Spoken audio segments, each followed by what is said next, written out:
Hi guys, and welcome. I am Enigmaus, and this is episode 16 of the Builder's Guide to Feed the Beast. Today we're starting another mini-series already. Redpower 2, probably one of the most anticipated mods to be added to any Feed the Beast pack, recently came out, and now we get to talk about it. We get to talk about all of the little goodies that it brings to our world, and in order to do that, we need to have a few episodes, because there's quite a bit that it allows us to do. And we need to start from the beginning, which in most cases, and Redpower 2 is no exception, starts with energy generation. Now, Redpower uses blulectricity. So Industrial Craft has EU, the energy units. Buildcraft has Minecraft Joules. Redpower has blulectricity. And it's actually kind of neat, the way that you can start producing it. And we want to take a look at that, because then once you've got your blulectricity stores accumulating, you can start working on other things. So I've tried to figure out the best way to approach this. It's not complicated. It's just there's a lot of things that you only see in Redpower, and that's one of the things that I love about it, is it brings some diversity to the picture, but how to best approach describing it isn't always as easy as I might want to think it is. So we're actually going to go a little bit backwards. I'm going to show you the two different methods of generating power, and then I'm going to show you the different tools and machines that you'll need to make those. And like I say, it's not complicated. It's just a little bit different. So one of the first things that we can use, if I can find it, I'm all disoriented now, flying around too much. Come down here, is solar. Redpower has its own solar power, which is generated by a solar panel. Surprise, surprise. But just so that I'm not confusing anyone, that's what I just picked up was the solar panel. This here is a blue electric battery box. It's similar to like the battery box that you would have at the beginning of the game that you would connect your, generator to store your energy units that you were, coal generator, lava from a geothermal generator, whatever. This is similar in principle. And this is actually the only Redpower block that will store blulectricity that I'm aware of. You can get these little rechargeable batteries that are portable, but you can't actually set these down on the ground and connect wires to them. You put them in battery boxes here to charge them, and then if you've got a battery box that's depleted, you can put one of these in the lower slot and fill up the battery box. So you'll see me doing a lot of that in the future, various different projects. But in terms of an actual block that you can put down, that's it, is the blue electric battery box. And I'll show you the recipe. There's going to be some materials that don't make sense to you necessarily right now, but they will by the time we're done with this episode. So this is the one we're talking about, the battery box, not to be confused with the battery block from factorization. And the way that you can tell, especially when we're talking about blulectricity, is it'll always have either a blue alloy ingot or a blue doped wafer in the recipe for stuff like this. So just blue. It's blulectricity and blue alloy ingots of blue doped wafers. It's pretty easy to keep them straight. And then you see, of course, here these are 4 of the rechargeable batteries that are also part of the recipe for this guy. So like I say, we'll look at these a little bit later. And then the solar panel, this guy here, for this kind of thing, I just hold down Shift and then right click to place it directly on top of the battery box, and that way I don't have to worry about running any wire from the panel to the box to transmit the power. These don't generate a lot of blue electricity at all, and like any solar panel, they need sunlight. So in this case, I'm in the desert, as per my plan, so that I don't have to worry about rain interrupting my solar power, but I still have nighttime in the desert, where this isn't really doing anything for me. Now in this case, this is full, but in a case where I was actually, fully set up with my facilities and using more blue electricity, this wouldn't be necessarily ideal. So what I would have is, first of all, this whole sort of balcony, if you want to call it that, would be filled up with blue electric batteries with the solar panels on top all the way around. So I'd have up to 11 panels on this side, and then mirror image on this side, another 11 with the blue electric batteries underneath, so that as they're generating power, the power is going directly to the batteries. And then I would have some wire, underneath here or whatever to draw it into the facilities. So that's solar panels. You generally hook up a lot, or you'll see people doing like demonstrations where they'll have like a sorting machine or something, and they'll have 4 solar panels directly next to it. For a permanent facility, I wouldn't really do that, but if you're messing around or experimenting out in the field, or you had a remote project, that works too. Of course, now with this latest update, the battery boxes, you can, you know, pick them up, you know, break them off with a, you know, a diamond pick or iron pick or whatever, like this, because my mouth apparently doesn't work anymore, and it will retain any charge that it had. So you don't necessarily have to bring solar panels out into the field. So we're looking now at the other method of generating blue electricity that we're going to be talking about today, and that's thermopiles. You can see this gray thing is sitting on top of that block. Another one here. We look through the water. That's the thermopile there, down in between the water and the lava. And that's how the thermopiles work, is they go by temperature differences. So you've got cool water on one side and hot lava on the other, and that's what it's using to generate blue electricity. And you can see on this side, I've got all four sides covered, and they're opposing sides. So the left side is water, the right side is lava, the top is water, the bottom is lava, right? So opposing sides, all four sides covered. And to give you an idea of how much of a difference that makes, we've got our voltmeter, and if I right-click on the thermopile itself, you can see it's 87 volts, 0.12 amps for a total of 10.8 watts. On this side, both the same volts, but it's double the amps, 22 watts. So if you're looking for a setup for a thermopile, that's sort of it, is 2 lava blocks, 2 water blocks. Seems to be the best sort of setup. The recipe for thermopiles is actually not really that expensive at all.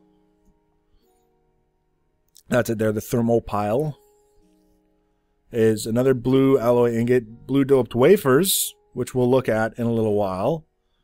2 iron ingots, 4 copper. Makes one of these guys. Now, as far as this setup here, the way everything is laid out, this was mostly for experimenting. I wanted to do some proper, simple but proper testing to see sort of which orientation was the best in terms of lava and water.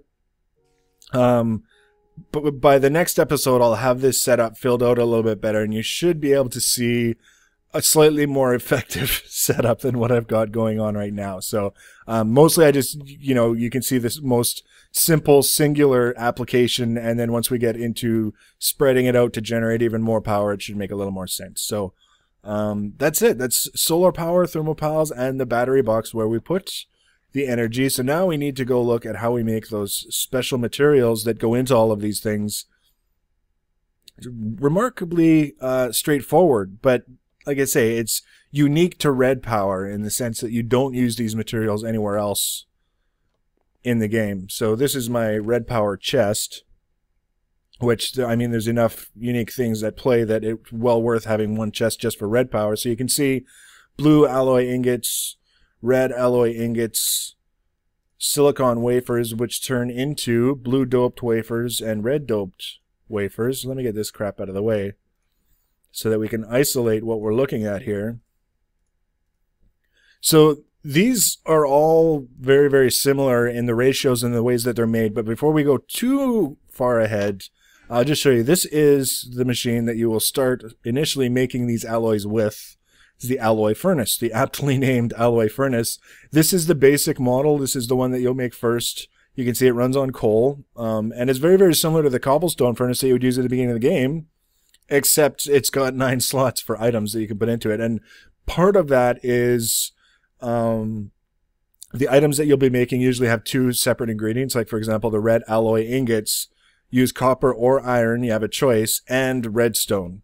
As well, if you want to make, say, for example, a full stack of red alloy ingots, you would need a stack of whatever ingots, the iron or the copper here, and then 4 stacks of redstone. So you can't get by with just 1 slot for materials. It would, first of all, it would be impossible, but even if you were given 2, it would still suck, because you would only be able to make a small number of ingots at a time. So lots of room, very simple, very inexpensive.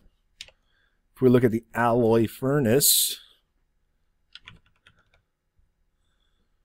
so this is the one that we're looking at right now, and it's just 8 brick blocks like that, which are made out of the individual bricks, which are made by cooking clay in a furnace. So it's not expensive, not necessarily complicated. What I would recommend, however, is that you only make one, because once you start getting some blue electricity generated, you can move up to a blue electric alloy furnace, which is basically the exact same functionality. It's just that it'd be running on blue electricity instead of coal. So once you move up to this, any alloy furnaces you have lying around are basically dead weight. You'll never use them again. So that's one thing to keep in mind. The other thing that you want to keep in mind is that there are some tools that we will use. And actually, when I think about it, Redpower has a fairly robust selection of tools that you'll have access to. But for starters, we'll just look at these two. We have the screwdriver. Very cheap to make. It's an iron ingot and a stick. That's a hell of a screwdriver. And it's like any other basic hand tool. You use it a certain number of times, eventually it will break. You can see the durability bar below. And then there's the sonic screwdriver. Some of you may get that reference, which is not particularly expensive to make. This gem, the green sapphire, is added by Redpower. It's part of the ore gen for Redpower. The brass ingot, which is another one of those things you make in the... you can make it in the powered furnace, apparently. Thermal expansion. You can make a brass blend by mixing, I think, copper and tin dust in a certain ratio. But this is the recipe that you would use in the alloy furnaces. 10 and 3 copper makes 4 brass ingots. And the BT battery, which is the rechargeable battery that we looked at in the battery box upstairs, is also used in a number of different crafting recipes. It's 6 nickelite, 2 copper, and a tin. So the main thing is, preventing you from just making this at the very beginning, is you need a source of blue electricity to charge it before you can use it. So you have to get a little bit of infrastructure in place before you can make that guy. Now the saws are... There's nothing really complicated about it. The only thing that I would caution you is you can make a diamond saw and it will allow you to do anything that you would use a saw for. The thing is, there are a couple of recipes that require the use of a diamond saw, and everything else you can use a much cheaper variants. So I recommend having both on hand. Have a diamond saw for the recipes that need it, and then have the cheaper variants for cutting your micro blots, your covers, your panels, your strips, things of that nature, so that you're not wasting all of your diamonds on saws. Now, the recipe, very, very straightforward. For the diamond saws, 2 diamonds, 3 iron ingots, and actually I'll bring up the recipes for all the saws. Hand saw. So here's the diamond saw, right? 2 diamonds, 2 ingots, 3 sticks.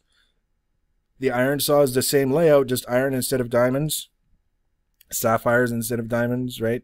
And these, again, these gems are the ones that are added by Redpower. And the normal use for them, other than these saws, would be things like mining picks, shovels, axes, things of that nature. Which, if you're using rechargeable tools, you aren't using those, you know, gem tools necessarily, and that gives you sort of a surplus of these. So that's why for me it's a no-brainer. I always have a gem saw as opposed to the iron. It just saves me a couple of iron ingots every time I have to replace it. And these are the guys that I use to cut my micro blocks because they're just cheaper. It's really, really straightforward. Now, the reason why I'm showing you these, obviously the screwdriver is just good to have, like I say, flopping blocks around, doing whatever. The diamond handsaw is what you need to make these silicon wafers. These guys here. You can see the diamond handsaw with a silicon boule makes 16 wafers. And you'll get the handsaw back, but this guy gets cut up into the 16 wafers. And the silicon boule is 8 coal and 8 sand in the alloy furnace makes 1 silicon boule. So that's why the diamond handsaw is important. And there's, I think, off the top of my head, only one other recipe that we'll be looking at in the next episode that uses a diamond handsaw. So you make it once and it should last a good long time, except, you know, unless you're using it to cut micro blocks, in which case it's your own fault. So that's the wafers. And then you've got the blue alloy, right? Silver and 4 nickelite. The blue doped wafer is a wafer and 4 nickelite. The red alloy ingot, again in the alloy furnace, 4 redstone and the iron or copper, your choice. And the red doped wafer, silicon wafer and 4 redstone. So the recipes, you can see the pattern, right? You're just basically swapping different materials for, you know, that define what you're making, and then you combine it with the 4 redstone or 4 nickelite. Really, really straightforward once you get into it, and you'll be using a lot of these. This never really seems to get used all by its lonesome, but these 4 you'll be using over and over and over again as you move along through Redpower's goodies. Yeah, I've got too many. So, one other thing that I wanted to show you, and this is related to power, but also the control end of things. Realistically speaking, all things blue with Redpower are for blue electricity, transmitting or generating or storing blue electricity. Everything that's red is for control, like your redstone signal, whether you're, you know, sending a pulse to run a filter or sending a long signal to keep a lamp turned off or on or whatever.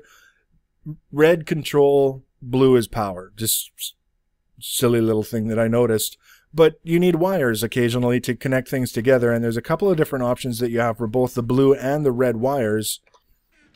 And I don't see a lot of people focusing on these. I've seen a lot of Let's Plays, I've seen a lot of videos where people overlook one of the most convenient options available to a person, and that is the jacketed wire. So I'm going to use the red alloy wire here as an example, just because I have basalt covers, and I'll make more of these. But this is your basic red alloy wire, and to make it you take 3 red alloy ingots, and it, you know, just in your crafting grid, and it makes 12 red alloy wire. Very, very simple. And then you can wire things together. We'll pretend that we're wiring our stones together, right? The thing about this wire is that you need to stick it to something. You stick it to a block, you can stick it to a wall, you can stick it to a ceiling. But let's say, for example, that I wanted to connect this lamp to that lamp for some reason. Like, there is no real reason we would want to do that, but let's pretend that's what we wanted to do. Well, this wire wouldn't allow us to do it in a very effective way. We would either have to run it across the floor, up, and I don't even think it would stick to the glass. No, it won't. It won't even stick to the glass. So no matter what we tried to do, we would have to run blocks somewhere for this red alloy wire to have something to stick to. But if we take the basalt jacketed wire, which behaves identically in terms of transmitting that redstone signal, and it's basically like a freestanding block. You can make it stand on itself, right? You can bring it around, you can make funny patterns, you can wrap it around stuff, under stuff, over stuff, whatever you need. So the difference, I showed you how to make the basic red alloy wire. Well, in order to make the jacketed cable, the jacketed wire, we take a red alloy ingot, just one, for this example. If you wanted to make, you know, a larger quantity, you can. So one of these, and then the basalt covers all the way around, makes 4 basalt jacketed wires. So 3 red alloy ingots with 3 covers in each slot around would make 12. So the ratio of ingots to wire is the same. This one is just a hell of a lot more versatile. So I always keep a little bit of this on hand because there are times when it's necessary or it's just a little bit more convenient. But for my mainstay, running things together, this is it. And like I say, it's exactly the same for the blue alloy wire. The blue alloy recipe, I'll just show you, is pretty similar. It's the blue alloy ingots, but then it's got 6 wool, and it's just showing you it doesn't matter what color the wool is, it'll make the same thing. And then if you wanted to make, for example, the jacketed is the ingot and then the covers, right? So the last thing we'll take a look at, oh, I almost did, is the, I lost my train of thought because I almost punched a hole in my floor. Oh, the micro blocks. Because I'm saying micro blocks and covers, and some of you are like, what the hell are you talking about? Redpower brings with it the nifty ability with the saw. Notice I'm not using my diamond saw because I don't have to. You can take a block, we're using cobblestone in this example, but here I use basalt. If you put the saw over top, it'll let you cut this block into 2 slabs. It basically cuts it in half, and then you can take these slabs and cut them in half again into panels, and then cut them in half again into covers. And covers is as far as it goes, and that's what we use. You can see here basalt cover. And basalt, I always do that. I always throw my saw. Basalt is the material that volcanoes are made out of. That's my favorite sort of generic world building block. The neat thing about them as well is if you realize, oh, I've got too many covers, but I could use some more panels, you can stick them back together just by putting them in your crafting grid. All the way up to cobblestone. But I need these slabs because I want to show you. The other thing is that was with the saw above in the grid, right? If you put it to the side, you cut it into strips. So you see here's a slab strip. But if we had panels, this is a cobblestone panel, we'd cut it into a panel strip. So if you're seeing things in a recipe, there is one thing I'll show you. I'm jumping ahead here, but I just want to illustrate the diamond draw plate. We're going to be using this in the next episode, but this is where diamond panel, you have to cut a diamond block, but then it also is asking for iron panel strips where you make an iron block, cut it down into panels, and then cut it into strips like I just showed you. So that's why I'm showing you the micro blocks now, is you can use them for building purposes, right, to make things look pretty in your world. You can use them for recipes, and there are also certain strategic uses of them that you'll be seeing when we start getting into sorting systems that are really kind of cool.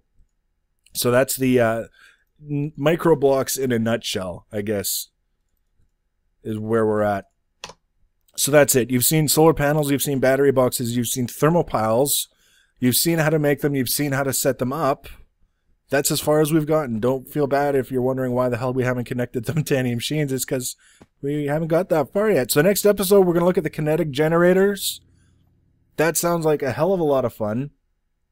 And then from there, we're going to start getting into, we're going to get our blue alloy, or our blue electric alloy furnaces in place. We're going to start in on a sorting system for our facility that's going to be processing and sorting combined into one. And from there, trust me, I will have no difficulty coming up with something else to talk about pertaining to Redpower or something else cool. So if you're enjoying the series, if it's helpful, and you want to be notified when the next episode is added, the easiest way to do that is to subscribe to my channel. If you would like to leave some feedback, you can feel free to do so underneath this video. Thanks for watching and take care, guys.